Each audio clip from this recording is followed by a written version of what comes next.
Hello, ಒಂದ್ ಆನೆ ಇರುತ್ತೆ. ಆನೆ ಮುಂದೆ 12 ಬಾಳೆಹಣ್ಣು ಇರುತ್ತೆ. ಆ ಆನೆ 11 ಬಾಳೆಹಣ್ಣು ಮಾತ್ರ ತಿನ್ಬಿಟ್ಟು ಒಂದ್ ಹಂಗೆ ಬಿಟ್ಬಿಡುತ್ತೆ. ಯಾಕೆ ಹೇಳು? ಹಾಗಂದ್ರೆ ಅದ್ರ ಇಷ್ಟ, ಅದಕ್ಕೆ ಇಷ್ಟ ಇರಲ್ಲ. ಇಲ್ಲ ಇಲ್ಲ, ಒಂದ್ ಬಾಳೆಹಣ್ಣು ಪ್ಲಾಸ್ಟಿಕ್ ಆಗಿರುತ್ತೆ. ಇನ್ನೊಂದ್ ಕ್ವಶನ್ ಹೇಳ್ತೀನಿ ಕೇಳು. ಹೇಳು. ಮತ್ತೆ ಒಂದ್ ಆನೆ ಇರುತ್ತೆ. ಆನೆ ಮುಂದೆ 12 ಬಾಳೆಹಣ್ಣು ಇರುತ್ತೆ. ಆದ್ರೆ ಈ ಸಲ ಆನೆ ಒಂದ್ ಬಾಳೆಹಣ್ಣು ತಿನ್ನಲ್ಲ. ಯಾಕೆ ಹೇಳು? ಯಾಕಂದ್ರೆ ಈ ಸಲ 12 ಪ್ಲಾಸ್ಟಿಕ್ ಇರುತ್ತೆ. ಇಲ್ಲ, ಈ ಸಲ ಆನೆ ಪ್ಲಾಸ್ಟಿಕ್ ಇರುತ್ತೆ.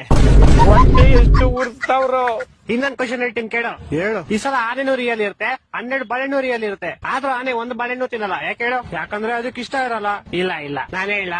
ಹೇಳು ಸಾಯಿ. ಯಾಕಂದ್ರೆ ಬಾಳೆಹಣ್ಣು ನನ್ ಮುಂದೆ ಇರುತ್ತೆ, ಆನೆ ಟಿವಿ ಒಳಗಡೆ ಇರುತ್ತೆ. ನನ್ನ ಮಕ್ಕಳು ಒಂದೊಂದಲ್ಲ. ಇನ್ನೊಂದ್ ಹೇಳ್ತೀನಿ ಕೇಳು. ಹೇಳು. ಈ ಸಲ ಆನೆನೂ ರಿಯಲ್, ಬಾಳೆಹಣ್ಣು ರಿಯಲ್, 2 ಟಿವಿ ಒಳಗಡೆನೆ ಇರುತ್ತೆ. ಆದ್ರೂ ಆನೆ ಬಾಳೆಹಣ್ಣು ತಿನ್ನಲ್ಲ. ಯಾಕೆ ಹೇಳು? ನಾನ್ ಹೇಳ್ತೀನಿ ಕೇಳು. ಹೇಳು. ಯಾಕಂದ್ರೆ 2 ಬೇರೆ ಬೇರೆ ಚಾನೆಲ್ ಅಲ್ಲಿ ಇರುತ್ತೆ.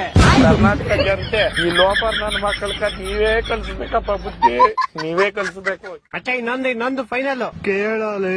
ಈ ಸಲ ಆನೆನೂ ರಿಯಲ್ ಇರುತ್ತೆ, ಬಾಳೆಹಣ್ಣು ರಿಯಲ್ ಇರುತ್ತೆ, 2 ಟಿವಿ ಒಳಗಡೆ ಇರುತ್ತೆ, 2 ಒಂದೇ ಚಾನೆಲ್ ಅಲ್ಲೂ ಇರುತ್ತೆ. ಆದ್ರೂ ಆನೆ ಬಾಳೆಹಣ್ಣು ತಿನ್ನಲ್ಲ. ಯಾಕೆ ಹೇಳು? ಈ ಸಲ ಟಿವಿ, ಬಾಳೆಹಣ್ಣು, ಆನೆ ಎಲ್ಲಾ ಪ್ಲಾಸ್ಟಿಕ್ ಇರುತ್ತೆ. ಇಲ್ಲ ಇಲ್ಲ, ಎಲ್ಲಾ ರಿಯಲ್ ಇರುತ್ತೆ, ಆದ್ರೂ ತಿನ್ನಲ್ಲ. ಯಾಕೆ ಹೇಳು? ಗೊತ್ತಿಲ್ಲ, ಹೇಳ್ಬಿಡಪ್ಪ ನೀನೆ. ಆಯ್ತು, ಹೇಳ್ಬಿಡ್ಲಾ? ಹೇಳ್ ಸಾಯಿ. ಯಾಕಂದ್ರೆ ಈ ಸಲ ಟಿವಿ ಆಫ್ ಆಗಿರುತ್ತೆ. ಮಕ್ಕಳು 3 ಬಿಟ್ಟಿದ್ಬಿಟ್ಟವ್ರಣ್ಣ. ಮಾನ ಮರ್ಯಾದೆ ಏನು ಇಲ್ಲ.